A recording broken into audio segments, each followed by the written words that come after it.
priorities right now. First and foremost is to ensure the safety and health of my community. And that starts with our port workers, as well as the residents who live closest to the Port of Oakland. Second, I want to ensure that our public and our community keeps constantly informed with detailed information about this operation, as well as about the COVID-19 virus in general. We recognize that this is a time that we must be guided by facts and not fears. And our public deserves to know exactly what is going on. And third and finally, it is our duty to help these people. The friends and families aboard this ship, the passengers who are sitting in fear and uncertainty, we as local government are pleased to step forward to assist our state and federal partners in this humanitarian effort.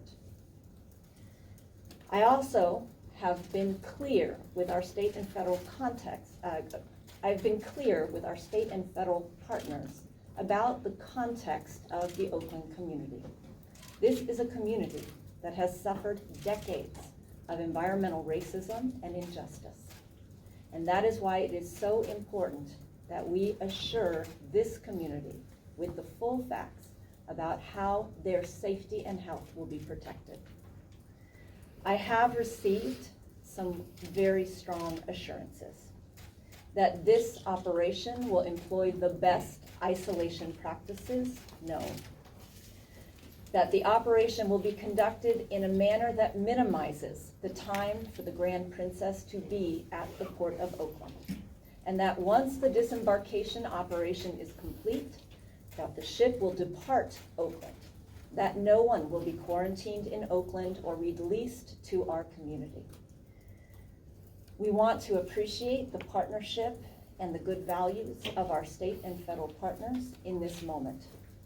And I really want to extend my gratitude to Danny Wan, the director of the Port of Oakland, who is here with us, all the port workers, the City of Oakland workers that have just come together over this weekend to help and assist in this humanitarian operation. It is the right thing to do.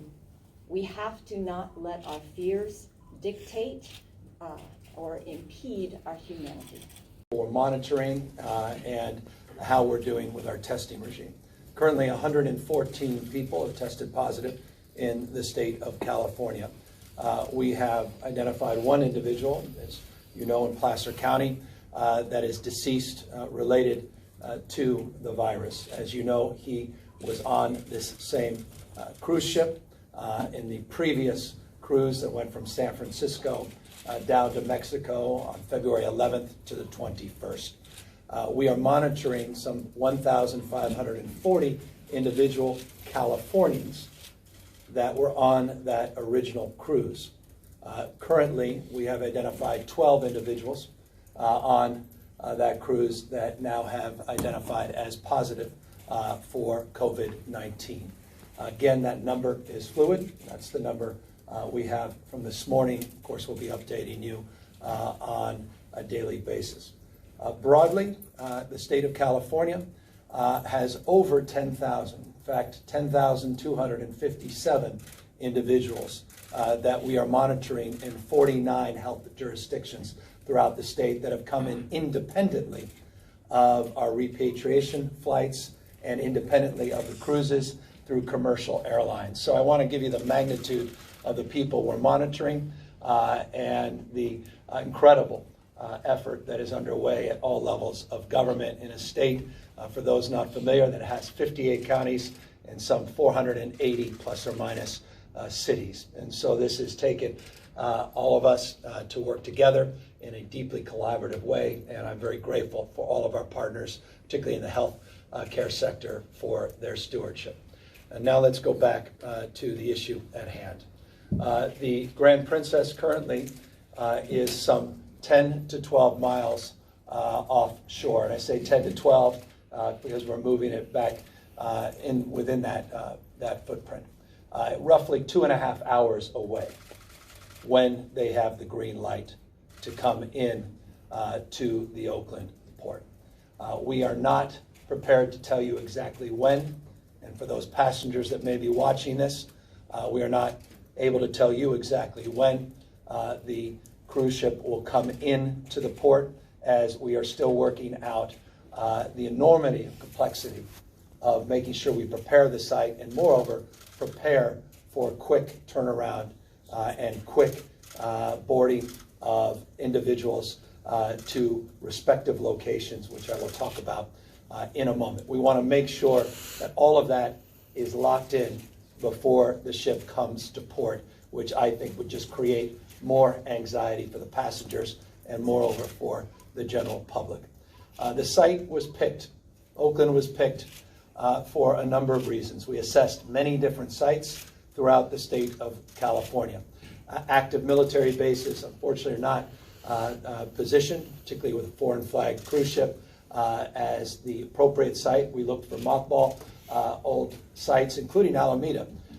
We had originally looked at Alameda as a preferable site, the old naval station there. Unfortunately, some of the silting issues, some of the drafting issues created some concerns, and that site was knocked off the list.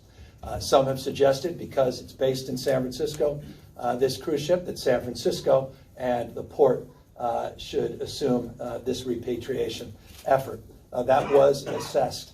The logistics of that site along the Embarcadero, the proximity to residences, the disruption that would have ensued was such that we determined that was not the appropriate site. Other sites across the state of California were considered in the southern part of the state, and again, by multitudes of assessments, we felt better and more appropriate to have it here in Northern California for reasons I will lay out in just a brief moment.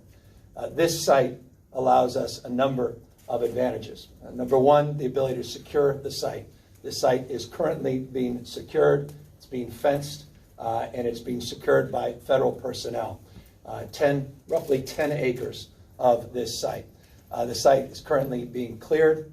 We have a number of vehicles on that site, leased vehicles, the ability to contact the individuals that own those vehicles, to look at the existing contracts, to waive the provisions of the contracts, to provide ample opportunity to move those vehicles, presented a logistics opportunity, and we are currently executing that opportunity. The site being cleared is happening as well in real time as it's being secured. But the site offers a number of benefits. Number one, proximity to the Oakland airport, which will provide us the ability to allow foreign passengers on this crew to be repatriated in their home countries, at least in specific terms, to Canada and other chartered flights that are currently logistically being prepared. There will be no contact with the general population and terminals at the Oakland airport. This will all be separate, and all of these individuals are being processed in partnership with the State Department and others for those chartered flights. So that was one benefit of this Oakland site. Number two, proximity to Travis Air Force Base. As many of you recall, the state of California, since late December, but more formally late January, was the state that has provided the most support for the United States and U.S. citizens that were overseas to repatriate them with direct flights. A number of those direct flights went into Travis, into Miramar in Southern California, and Marsh and also in Southern California, but more broadly defined as parts of Riverside. Those operations were successful. The logistics and the preparation of those sites are such that they are advantageous in terms of our repatriation now of this cruise ship. So the opportunity for us in this region, near Travis, near Solano County, Oakland's uniquely positioned to quickly move those passengers to be quarantined disproportionately at Travis, but a number of them possibly down at Miramar.